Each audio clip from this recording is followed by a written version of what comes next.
directors of the district. And when new hires come on board, they're provided with a copy of the employee handbook, and they actually sign for that handbook. And this is a formality that we need to get cleaned up as part of the PERS audit, and I ask your approval. And I will tell you that we do make amendments from time to time to the employee handbook. And that's what the thing on the employee address standards is an amendment. Yeah, and then one of the items that brought this to our attention was in the PERS audit, they wanted to know what our policy was for uniforms. We have certain departments that do wear uniforms, and that had to be articulated differently because the state standard has changed. So it found out that our employee handbook had never been blessed by the board. So we're doing two things. Is that correct, Scott? That's correct. Any other board member questions for Steve? I do. Okay. I don't have the employee handbook attached here too. Maybe I should have brought this up before we had the meeting. It says now there be it resolved blank. Do you want to take a break and everybody read the handbook? That's fine with me. No. Yeah, I don't think that's good. Are you saying you would like to read the handbook before you approving it? I know it sounds ridiculous, but it's kind of, I don't tend to vote yea or nay on things I haven't seen. That's my policy. Okay, well, the employment handbook was available prior to the meeting, so I would say we can still vote. And obviously, I admit that perhaps I didn't do my due diligence on that. So. A motion to approve. Second. Okay, any other questions from any other board members? Any further questions, Dave? No. Okay, so no. Any public comment? All right, all in favor of approving the resolution for adopting and amending the employee handbook? Aye. Aye. Aye. No. Any opposed? All right, motion carries, and the resolution is adopted. Approved. Chairman, this item was trailed from the last board meeting and with certain condition, and we had asked that the general manager be allowed to finalize this agreement with certain conditions. And after reviewing the videotape, thank you to the folks from Rosamond, to understand what the board's concerns were. It wasn't real clear that we had articulated our ask very succinctly. And Mr. Cooper, at my request, had brought Sherry Watterson in from Reno. I wanted to meet this person that was going to be taking over the lease. We didn't do I know there was a question from the chair, did we do a D&B? We didn't do a formal D&B on this case. It is a new corporation, so there wouldn't be any track record. We did do an internet search. One of the conditions I did place on it with Mr. Cooper, who has been a tenant of ours for years and has always honored his commitments and never busted a covenant with us, was that he would pay any and all debts associated with commercial air services. And I said, well, I wouldn't ask the board to sign the lease, or would I sign it if given the authority without that.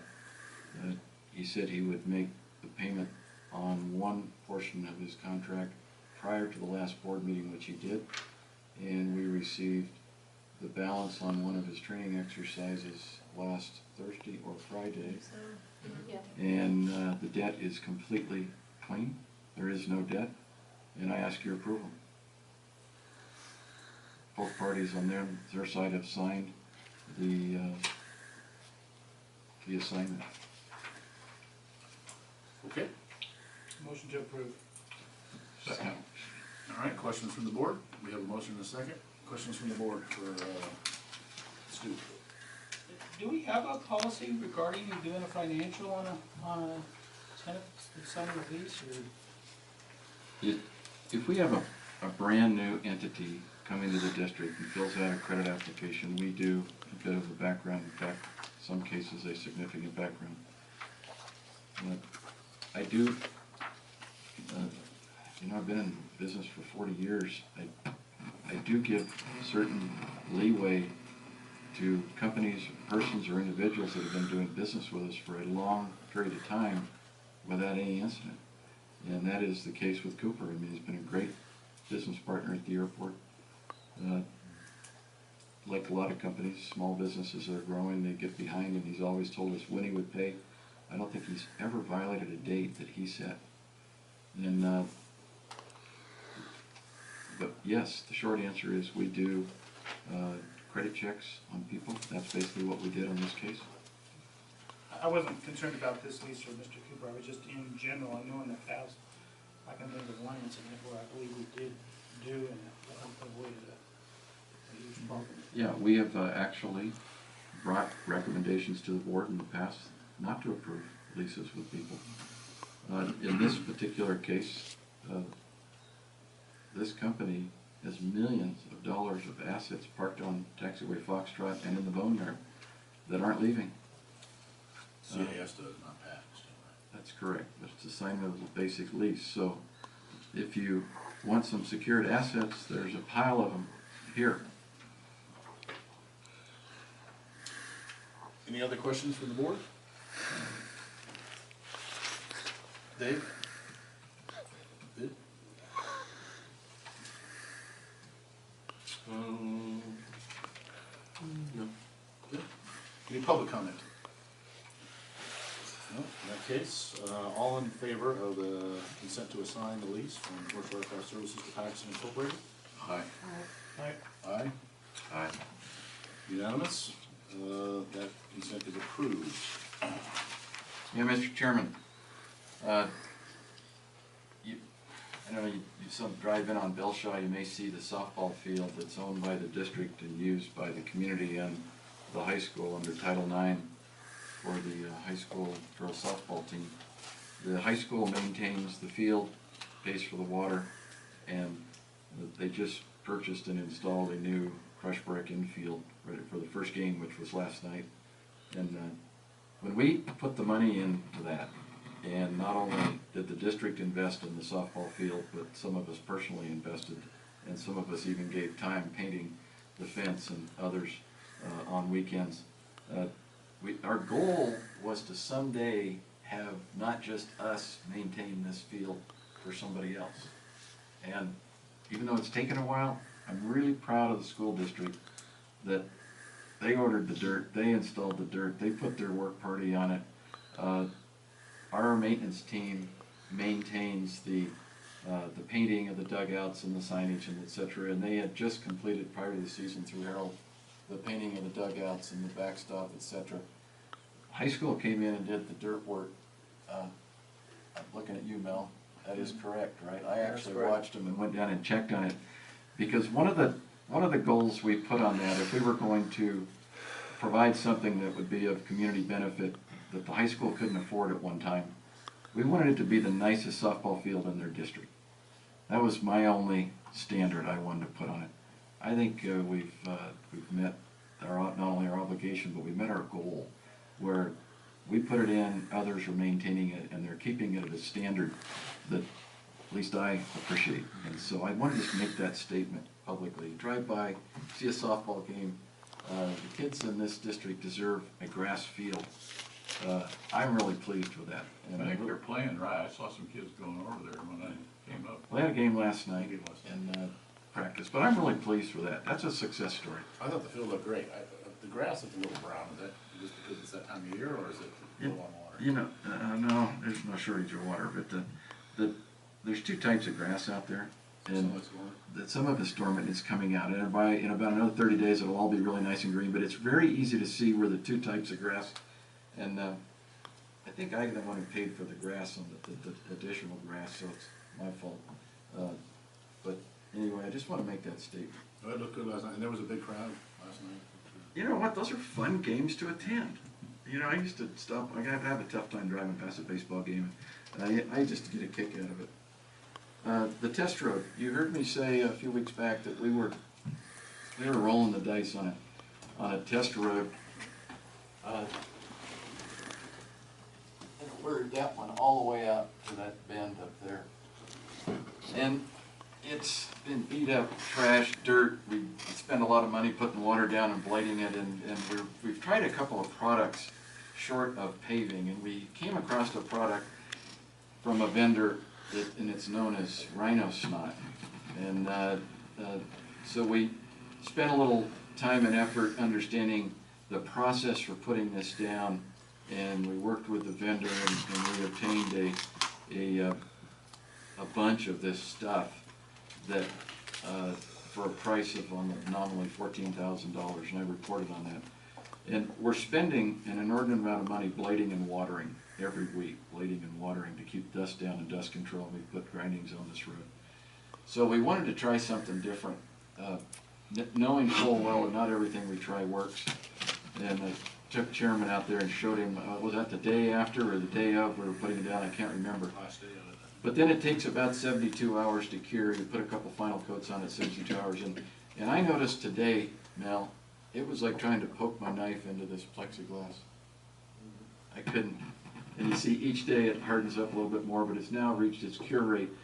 And to the point where last night I tried to stop a guy and I couldn't catch him, and I didn't want to go 60 miles an hour on it.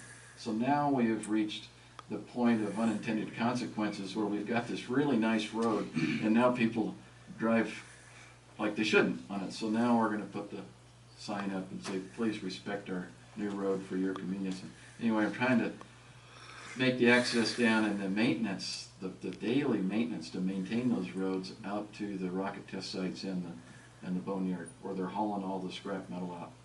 So anyway, I want to thank Mr. Cooper again. Mr. Cooper was involved with this project by providing a water truck operator and a water truck for the 3 days of construction and the local vendors. But we've had it down, and if any of you want to come by, run out and see what that looks like. I think we may be onto something. And you know, if it lasts a year, and then we treat it next spring and do the annual maintenance, we're going to be money ahead in the long run over just water trucks and motor graders and blades and equipment. So that's a report on that.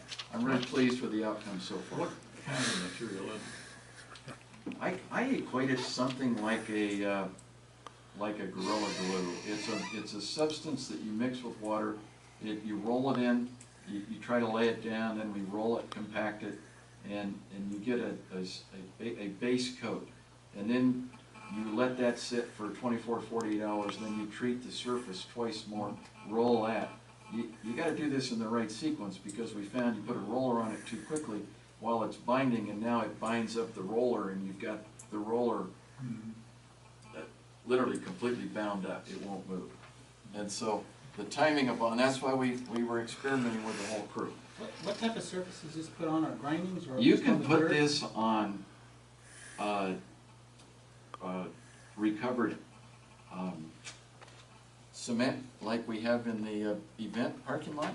You can put this on grindings, like if you wanted to take this grinder out and fine grind Airport Boulevard, which we may recommend we do now that we have a test strip, or Savovich, where we know we need road reconstruction. You can use it on natural materials. So we did two things. We tried it, this material, we tried it on grindings, where it was asphalt, we ground it up, and we relayed it, and we compacted it. We mixed it in twice, once each way, flattened it, rolled it, and then treated it, and then we did it with natural soil. We did two different experiments. So when you want to come by and let me show you out there, it's pretty interesting. So we have our little test program going on the roads. I think if this works, I think this company has a real opportunity in the wind industry area with the mine, and I went and met with Ken yesterday at the mine, and all the different roads, and now the solar projects. You know, all the problem we've had with dust. So this product might work, and if it does, we have a test strip now, and if we like it, we're going to continue it all the way out to the boneyard where we won't have dust on that road this year. And anyway, I encourage you to come by. Let me show it to you. I took the board approved $250,000 last year, of which we can recover $125,000 of that. We submitted the paperwork yesterday against a grant. And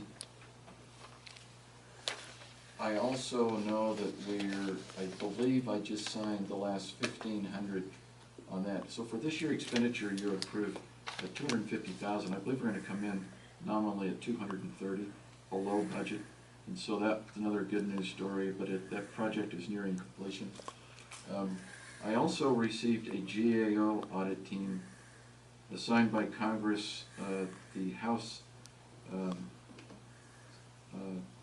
Science, Technology, and Space Committee and the Subcommittee on Space to do a field study and report back to Congress on the effectiveness of the Office of Commercial Space Transportation, which is embedded in the Federal Aviation Administration. That team was here last week. I have given them my written responses to their questions, and they interviewed our team and a number of the tenants. The 114th Congress is, and the United States Senate is initiating language for a draft bill to modify Title 51, the U.S. commercial space, on the U.S. commercial space sector. And for the last 3 days and over the weekend, members of the CSF and the industry, working with a number of consultants in D.C., have been marking up a Senate bill, which we finished with that exercise very early this morning, and it was going on in various telecons late into the evening and early in the morning to get everybody in different time zones on it. But it never ceases to amaze me. We're sitting in Mojave, California, and we're influencing national policy that will have international implications. And I'm really pleased to the tenants that get involved with this at a personal level. It's absolutely not us, and not even close to being just me. I'm a minor part of this, but I'm really pleased that the entire industry is, and not just the working committee within the organization, but it's many people at the airport involved with this. And again, I want to just reach out and thank all of them, all the space companies. I suspect it was based on the original grant submitted by Todd Culette to put in a grant for Mojave on the sidewalk project, which was not accepted the first time around, but the county has picked it up and resubmitted it through, and I think it's the chamber, or in concert with the chamber. Well, the chamber's been working on this project for 15 years. We got the drainage project, which brought in the curbs and gutters, and now that they have the curbs and gutters, it makes it very easy to put in the sidewalk. And we've had several meetings with Bob Meade, and he's probably one of the sharpest county employees I've met in a long time. So when he called over a month or so ago and asked to come and address the board, that was why he was here last board meeting. I told him I'd be happy to read his proposal and submit a letter. Tanina crafted this at my request, and I signed it out on the 11th, and it went in support of the county's grant request through Caltrans. You got the draft letter I sent you? I'm sure we did. Yeah, okay. That's the one we're trying to get everybody to But sign something like that. we review these, and I know there was some comment when I reviewed the tapes about didn't want to take action, the board wanted to take, it wasn't on the agenda. I don't, if there's a perception that I wait for the board to endorse initiatives by the county or the state that make sense, that benefit us, I don't. I review every county project on renewable energy. Dave, myself, Karina, Kevin, we review each plan that comes to us from planning department, each new initiative on a renewable energy project, county courts. They may not come before the board, and so when I ask you, you'll see an item on the agenda if I want the board to take a position, but we typically review these and report to you about our endorsing of these letters. If it makes good sense to the community or to us, we do it. I had already taken the initiative to initiate a letter in support. Any questions? If I could comment, if you guys don't mind, I just want to say we appreciate that. And you guys have made it known in the past to me directly that you guys would like bell shop paved.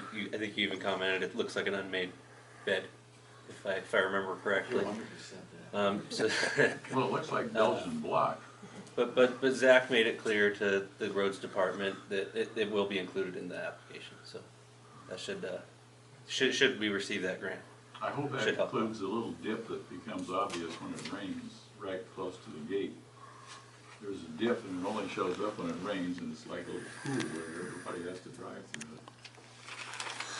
And, also, I think they're gonna include sidewalks in front of the cemetery in this sidewalk project, from what Bob said. And Mr. Chairman, a question to the board. If in the future the board doesn't want me to any longer submit letters, review all these, you want me to bring all that to the board, we can certainly change the way we do business. I just didn't know how to interpret it. If you want me to do that, happy to do it, but in the past, we've taken the initiative to. I believe it's in your authority to speak on behalf of your office of the airport, just not for the board. So you're speaking on behalf of your office of the airport, I can see. But I did bring He asked copies. for, he was gonna reach out to us in the future to ask for some support. And at the point in time he brought it up, we were not able to take action on it because it was not on the agenda, so we could add it at the point when we need to. I think we're fine. Okay. If somebody has an objection. All right, that's complete. The press wants it. Board of Directors comments, reports, anybody? The last trip was in support of the semi-annual Commercial Spaceflight Federation annual board meeting, of which I am a executive member and past chairman, founding member. The events that occurred were a reception in the House of Representatives, and right before you put the gavel down, it was 5 p.m. and I was introducing Mr. McCarthy in the chamber in front of Chairman Smith, the chairman of the House Science, Technology, Space, Mr. Palazzo, Subcommittee on Space, Mr. Knight, who's now a member of the Subcommittee on Space and the full committee, Mr. Rohrbacher of Southern California, and other members, Mr. Bridenstine. Many of these, all of those people have been to Mojave on numerous occasions, but they had a reception for us in the Capitol, and Mr. McCarthy was our guest speaker. 62 of the 63 commercial space flight members worldwide were in attendance. That evening we had a dinner at the Wilbur Hotel, and the junior senator from New Mexico, Mr. Heinrich, was the guest speaker. It turns out that Mr. Netanyahu was staying at the same hotel, so it was an interesting security event. Mr. Netanyahu's speech was the same day, and we still were able to secure all those members of Congress. And the NACA 100-year anniversary was at the Air and Space Museum at the same time, and we were still able to secure the members of the committees and the chairmans for our reception. Then I was invited to 2 embassy receptions after our board meeting the following day, which went for 10 hours. And because of the blizzard, I attended one. I went to the ambassador's reception at the House of Sweden on the Potomac, stayed an hour and a half. I was overwhelmed the amount of attendees and the people I knew in attendance. And that was basically it. Enjoyed a nice 15-hour trip home the next day. From the time I left the hotel until I landed at LAX, spent 7 hours on an airplane before we made it to the runway. And anyway, that happens on the East Coast. All right, thank you.